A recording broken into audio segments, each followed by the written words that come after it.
सरकटे का आतंक।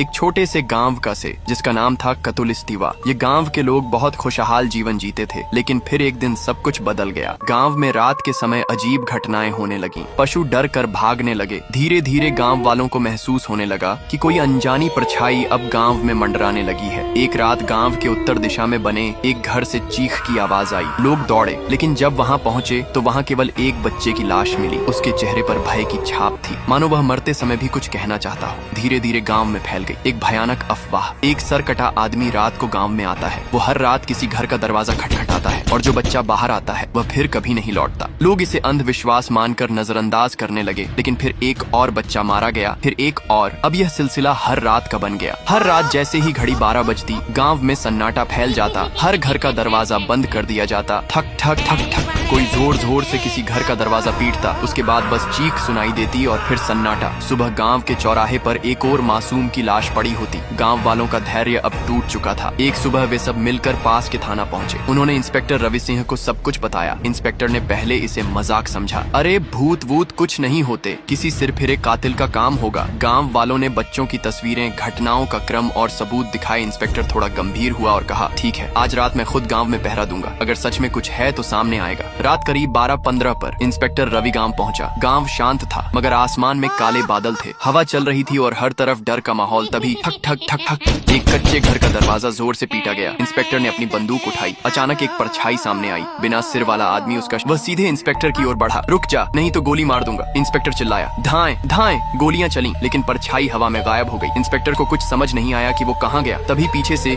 एक झटका और इंस्पेक्टर की लाश जमीन पर गिर गई। सुबह इंस्पेक्टर की लाशें गांव के बीचों बीच रखी थी। अगली रात फिर वही दस्तक। इस बार शिकार बना आरव, 10 साल का एक मासूम बच्चा। वो जब किसी ने दरवाजा खटखटाया, शायद बाबा होंगे सोचकर उसने दरवाजा खोला, और फिर वही अंधेरा, वही कुल्हाड़ी, वही साया। सुबह आरव की लाश गांव के बीचों बीच रखी थी। आरव का एक बड़ा भाई था, नारुतो। वो शहर में पढ़ता था, लेकिन जब उसे भाई की मौत की खबर मिली तो वह रोते हुए गांव पहुंचा। भाई की हालत देखकर उसका दिल कांप गया। वो फूट फूट कर रोया, लेकिन फिर उसकी आंखों में आंसू नहीं, आग थी। वो आरव की कब्र पर गया, हाथ जोड़कर कहा, भाई मैं तुझे बचा नहीं पाया, पर अब मैं तुझे न्याय दिलाऊंगा। मैं उस सरकटे साए से बदला लेकर रहूंगा, चाहे मेरी जान ही क्यों न चली जाए। किया नारुतो सरकटे को मर पाएगा। उस देखने के लिए फॉलो कर कमेंट करो पार्ट 2।